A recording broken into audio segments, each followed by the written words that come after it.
Valentine's Day, you say? Less than a week away from Valentine's Day. So we have love and relationship coach. That's an interesting gig. Chantal Landreville on the show with her new book that is coming out actually next week. It's called Raise Your Love Signal. This is your first time on the show. Welcome. I'm so excited to be here, and it's great to meet you, Tim. Yeah, great to meet you too. Okay, so how do you become a love and relationship coach? Oh, that's a good question. Through the hardship and being single myself for over 15 years and the trials of tribulations and having a fascination. I think it was the favor in all of this was that I had a massive curiosity about learning about self-development and everything about human connection. So I was very, very curious. So I did a lot of, there's not much that I didn't do, try, name it, speakers, conferences, ayahuasca, tantra, like just going, consuming. And at one point I realized, okay, you need to stop consuming. You need to actually integrate the work and put it into place. And when I finally met my amazing man that we've been together now for 5 years, I realized, one, I have a lot of knowledge. I know a lot about relationship skills. And two, it's one thing to attract the right partner. We work so hard. So many single people, they're like, I can't find my person. Then it's like, how do I make sure that I can succeed in my relationship? What was screaming there was pressure. Did you put pressure on yourself? Are people that are single out here going through another Valentine's Day single putting pressure on themselves that they don't have somebody to spend time with? Yeah, I think that I had some years that I had a lot of pressure, the social pressure of like, why are you single, and feeling shame and guilt.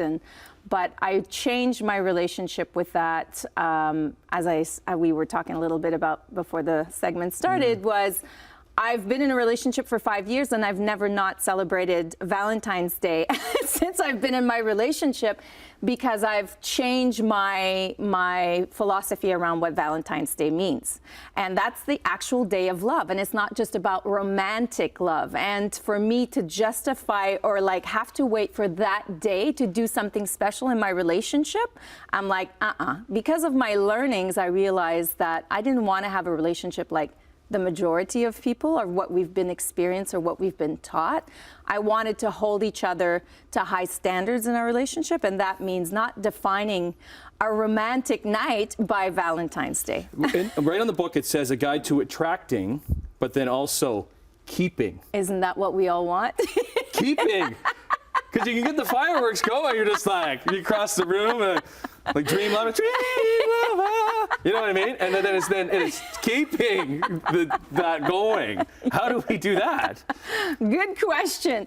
And I remember when I was trying to define the final title, I was like, keeping, that's a big job. But at the end of the day, it's what we want. So making sure you have the right fundamental tools into place to make sure you actually keep your relationship. And like I was saying, most people get into relationship and get lazy, and we've never been taught the skills on what it takes to succeed in relationship long term. You know, when you go through the hustles and bustles of life, you have kids, financial issues, stress, work. We've never been taught how do we navigate through that and not take each other for granted and keep that romance and fire alive. We're very good at blaming each other. We don't do this anymore. We don't do that anymore. So a lot of the things that I talk about it's the last chapter in the book on how to actually make sure you have the right fundamentals to make sure you keep that relationship going and the fire and all of that. Can I tell you what my wife does really, really well? She leaves little Post-it notes. I love that. I do that too for Jeff when I was. That's a really good one. We got to go. But one last question. If she says she doesn't want anything for Valentine's Day, do I still get her something for Valentine's Day? Yeah, I would get her something. But I would ask her, actually. Yeah. I think one thing that people, we want our partners to guess, and we need to get better at communicating what we actually want. Okay. Yeah. Raise your love signal. You're wonderful. We'd love to have you back. Maybe not when it's Valentine's Day. When does Raise Your Love Signal come out? On February 14th, on actual Valentine's Day. So great gift to pass on. Chantal Landreville.